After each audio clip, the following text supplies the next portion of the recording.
Hi అండి, welcome to my channel. నేను మీ శ్రావణి. ఎలా ఉన్నారండి అందరూ? నేనైతే చాలా చాలా బాగున్నాను. మీరు కూడా బాగుండాలని కోరుకుంటున్నానండి. ఇవాళ నేనైతే చికెన్తో లైట్గా కర్రీలాగా అలానే ఫ్రైలాగా చేసి చూపించబోతున్నాను. ఇదైతే బాగా సాఫ్ట్గా మంచి టేస్టీగా అలాగే ప్రాసెస్ కూడా తొందరగా అయిపోతుందండి. ఇంకెందుకండి ఆలస్యం, మరి స్టార్ట్ చేసేద్దాం. ముందుగా స్టవ్ మీద పాన్ పెట్టుకొని హీట్ ఎక్కిన తర్వాత ఆయిల్ వేసుకోవాలి. తర్వాత కొద్దిగా జీలకర్ర, తర్వాత కరివేపాకు, అలానే ఆనియన్స్ సన్నగా కట్ చేసుకొని వేసుకోవాలి. వేసుకున్న తర్వాత ఒకసారి బాగా మిక్స్ చేసేసుకొని బ్రౌన్ కలర్ వచ్చే వరకు కుక్ చేసుకోవాలి. కుక్ అయిన తర్వాత ఒక స్పూను జింజర్ గార్లిక్ పేస్ట్ వేసుకొని పచ్చివాసన పోయే వరకు బాగా మిక్స్ చేసేసుకోవాలి. మిక్స్ చేసుకున్న తర్వాత ఇక్కడ చికెన్ హాఫ్ కేజీ తీసుకున్నానండి. ఇందులో కొద్దిగా సాల్ట్ వేసి బాగా వాష్ చేసేసుకొని పక్కన పెట్టుకున్నాను. చికెన్ వేసుకున్న తర్వాత ఈ చికెన్ని మంచిగా లో ఫ్లేమ్లో పెట్టుకొని మంటని ఒకసారి మిక్స్ చేసేసుకొని ఒక 2 మినిట్స్ అలాగా మూత పెట్టుకొని చికెను కుక్ అయ్యే వరకు ఒకసారి కుక్ చేసేసుకోవాలి. చూడండి, ఇక్కడ మళ్ళీ ఒకసారి మిక్స్ చేసేసుకొని తగినంత సాల్ట్ వేసుకోవాలి. తర్వాత ఒక టమోటో వేసుకుంటున్నానండి.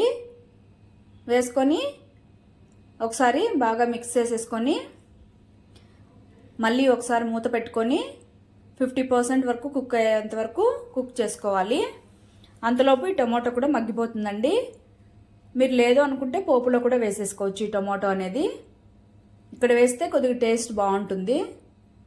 తర్వాత ఒకసారి బాగా మిక్స్ చేసేసుకోవాలి. ఇక్కడ చికెన్ అనేది 50% కుక్ అయింది.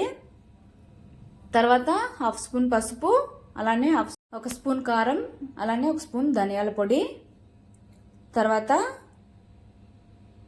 ఒక హాఫ్ స్పూన్ అలాగా గరం మసాలా, తర్వాత 1.5 స్పూన్ చికెన్ మసాలా వేసుకొని ఈ మసాలాలన్నీ చికెన్కి బాగా పట్టేంత వరకు ఒకసారి ఫ్రై చేసుకొని 2 మినిట్స్ అలాగా మూత పెట్టుకొని కుక్ చేసుకోవాలండి.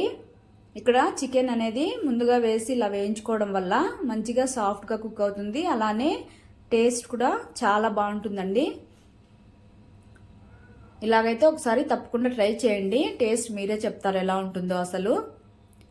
తర్వాత ఒకసారి మిక్స్ చేసేసుకొని కొద్దిగా వాటర్ యాడ్ చేసుకుంటున్నానండి.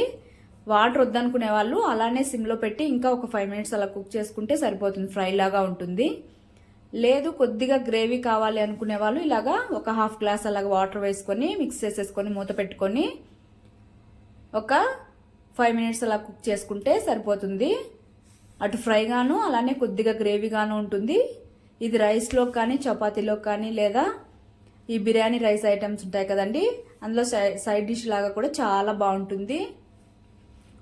తర్వాత చివరిగా కొద్దిగా కొత్తిమీర వేసుకొని ఒకసారి మిక్స్ చేసేసుకొని చూడండి, బాగా కుక్ అయిపోయింది చికెన్ కూడా. ఇక్కడ టేస్ట్ మాత్రం చాలా బాగుంటుందండి. సర్వ్ చేసేసుకోవడమే. ఇంకా మీరు ట్రై చేసి మీకు ఎలా వచ్చిందో తప్పకుండా కామెంట్ సెక్షన్లో కామెంట్ చేయండి. ఒకవేళ మీకు నచ్చినట్టయితే ఏం చేయాలి? సబ్స్క్రైబ్ చేసుకోవాలి. Okay, bye, take care, thank you for watching.